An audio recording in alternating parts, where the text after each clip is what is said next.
தம் பிரியாணி எப்படி செய்கிறதுன்னு பார்ப்போம். தம் சிக்கன் பிரியாணி. ஒரு 2 ஸ்பூன் நெய் விடுங்க, 2-3 ஸ்பூன் நெய் விட்டுடுங்க. அதில் கொஞ்சம் பட்டையை போடுங்க. பட்டை, கிராம்பு, ஏலக்காய், மற்ற பூ கொஞ்சம் போட்டு லேசாக வதக்குங்க.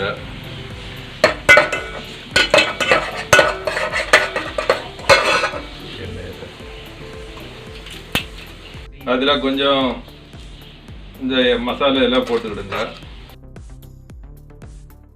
அதில் ஒரு 2 ஸ்பூன் இஞ்சி பூண்டு பேஸ்ட்டை போடுங்க.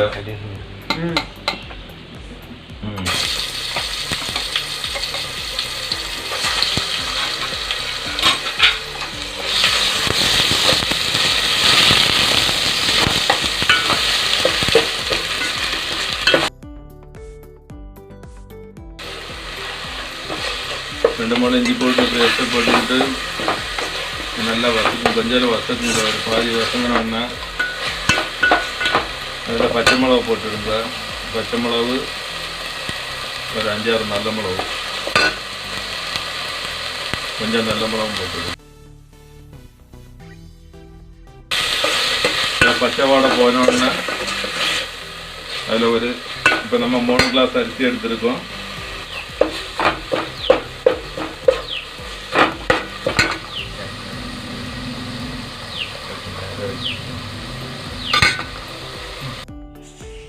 ஒரு 7 கிளாஸ் தண்ணி எடுத்துக்கிடணும்.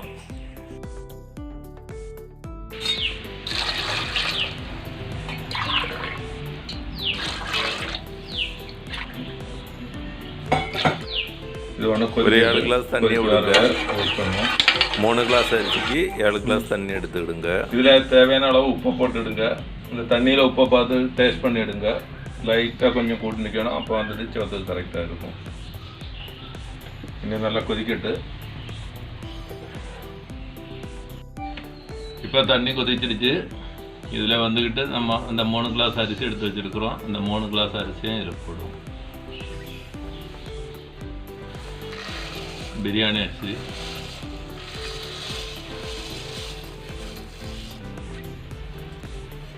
போட்டுட்டு ஒரு 5 மினிட்டு நம்மளுக்கு வேறு ஒரு அரை வேக வைக்கணும். வேகிறது வரை வைக்கணும். வேக்காடு அரை போதும், அதுக்கு மேலே வேண்டாம். அது தம் போடுமே பாக்கி உள்ளதை அதில் இறக்கிடும். அதனால் அரை வேக்காடு வந்தால் போதும். ஒரு 5 மினிட்டு பார்த்துக்கிடுங்க. இப்போ வந்துட்டு அரிசி வந்துட்டு இருக்க சமயத்தில் நம்மளுக்கு அரிசிக்கு இந்த பிரியாணிக்கு மேலே போடக்கூடிய அந்த உள்ளியை ஒன்று ரெடி பண்ணிடுவோம். ஒரு 50-75 மில்லி எண்ணெயை விட்டுட்டு ஒரு 2 பல்லாரியை நைஸாக வெட்டி இப்படி நல்லா வறக்கணும். வறுத்துட்டு அது ப்ரௌன் கலர் ஆகணும், நல்லா பொரிஞ்சு வரணும். பொரிஞ்சு வர வரை வறக்கணும். இதை வறுத்தெடுத்து நம்மளுக்கு பிறகு மாற்றி வைக்கலாம். பொரிஞ்சு வறுத்து அது வரை வதக்கிட்டு இருப்போம். 5 மினிட் ஆயிடுச்சு. இப்போ திறந்து பார்த்தா அரை வேக்காடு ஆயிடுச்சு. அரை வேக்காடு ஆயிருக்கு. அரை வேக்காடு கொஞ்சம் கூடுதல் தான் இருக்கு. சரி, இப்போ ஸ்டவ்வை ஆஃப் பண்ணியிருக்கோம். அது அப்படி இருக்கட்டும். அப்படி மூடி வச்சுருங்க. இப்போ இது வந்து ப்ரௌன் கலரில் ஆயிடுச்சு. இதை வந்துட்டு பாத்திரத்தில் எடுத்து மாற்றி வச்சு விடுங்க. அது லாஸ்ட்டில் தான் தேவைப்படும். எடுத்து ஒரு பாத்திரத்தில் மாற்றி வச்சு விடுங்க. இதில் வந்துட்டு நம்ம அந்த உள்ளியை எடுத்துட்டோம். அந்த சட்டியிலே அதே எண்ணெயில் வந்துட்டு தேவை இருந்துன்னா கொஞ்சம் எண்ணெய் கூட விட்டுட்டு சிக்கனுக்கு வேண்டிட்டு கொஞ்சம் உள்ளி 2-3 உள்ளி போட்டுவிடுங்க. 3 பல்லாரியை போடுங்க. 3 பல்லாரி இப்படி நறுக்குனதை வந்துட்டு அப்படி போட்டுக்கிடுங்க. பச்சை மிளகும் போட்டு விடுங்க. நல்லா வசங்கிட்டு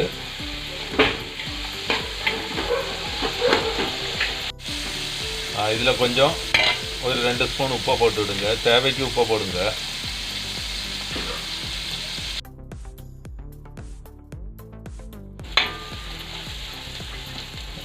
இப்போ இது நல்லா வசங்கியாச்சு.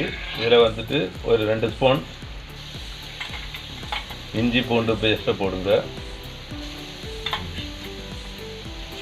வெட்டி வச்சுருக்கிற ஒரு 3 தக்காளி வெட்டி வச்சது அதையும் போட்டுட்டு இது பண்ணுங்க, வசக்குங்க, போடுங்க. ஒரே ஒரு ஸ்பூன் போதும். கொஞ்சம் மஞ்சள் பொடியும் போட்டுவிடுங்க. மஞ்சள் பொடியும் போட்டு சிக்கனை எடுத்து போடுங்க.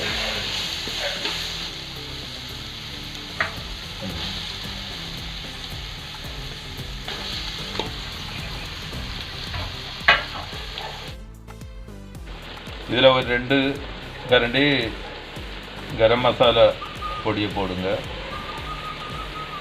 2-3 கரண்டி போட்டுவிடுங்க.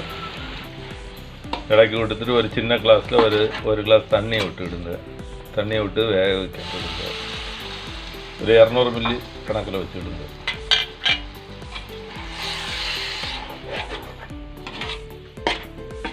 இது அப்படி ஒரு 5 மினிட் அப்படி இருந்து வேகட்டு. வேகிறதுல வேகணும், 5-8 மினிட் ஆகும். அப்படி மூடி வைங்க.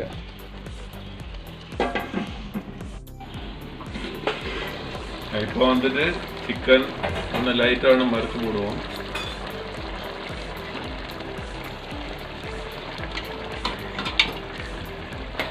இன்னும் ஒரு 2 மினிட் கூட.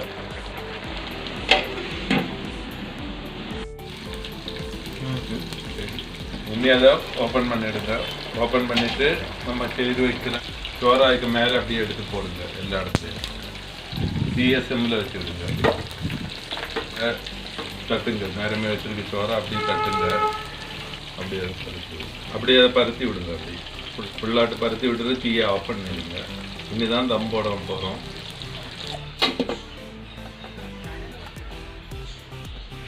இப்படி ஒரு 10 மினிட் அப்படி இருக்கணும். தம் போட்டு வச்சுருக்கணும். தம் போட்டு வச்சுட்டு எடுக்க வேண்டியதுதான். தம் ரெடியாக இருக்கும். சரி சரி வச்சிருக்கேன். இதுக்கு மேலே கொஞ்சம் மல்லி இலை, கொஞ்சம் புதினா, அப்புறம் நம்ம அந்த பொரிச்சு வச்சுருந்த இட்லி,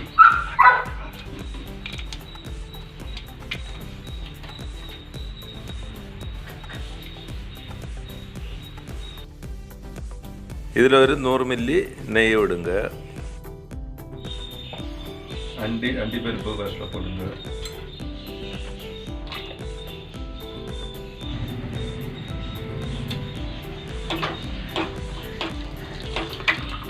அண்டிப்பருப்பு லேசாக வறுத்து வந்தோம்னா அதை வந்துட்டு கிறிஸ்மஸையும் கூட போடுங்க.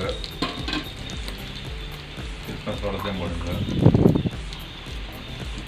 அண்டி கிறிஸ்மஸ் 2யும் வதக்கி விட்டு